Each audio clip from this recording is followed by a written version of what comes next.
أما بعد فأعوذ بالله من الشيطان الرجيم بسم الله الرحمن الرحیم. اس کا آنا تھا کہ جنت کے دریچے کھل گئے. اس کا آنا تھا کہ جنت کے دریچے کھل گئے. اپنے رحمت جس قدر برسا کے چہرے دھل گئے. جناب صدر گرامی قدر اور دیگر سامعین کرام، میرے نبی صلی اللہ علیہ وسلم کی آمد تھی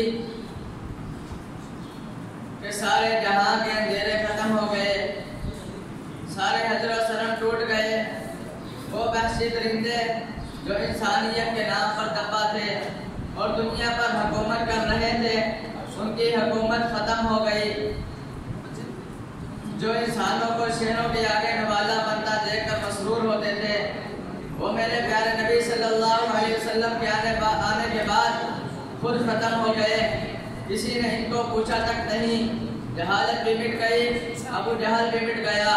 زحم بھی مٹا، ابو لہب بھی مٹ گیا. عیاشی بھی مٹی، کیسر و کسریٰ کی سلطنت بھی مٹ گئی. مسلمانوں کو مٹی میں وہ سکون ملا جو سنگ مرمر میں بھی نہیں ملا کرتا تھا. مسلمانوں کو جفا کشی اور قربانی میں وہ سکون ملا جو دنیا کی قوموں کو راحت و آرام سے نہیں ملتا.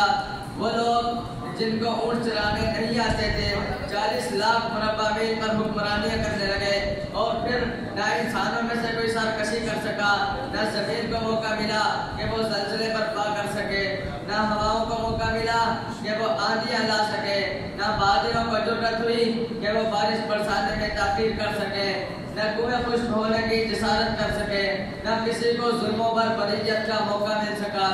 یہ سب محمد جسان صلی اللہ علیہ وسلم کی آمد کی برکت دی تھی کہ عزم ہو یا بزم معیار زندگی ہی نہیں، انداز زندگانی بھی بدل گیا.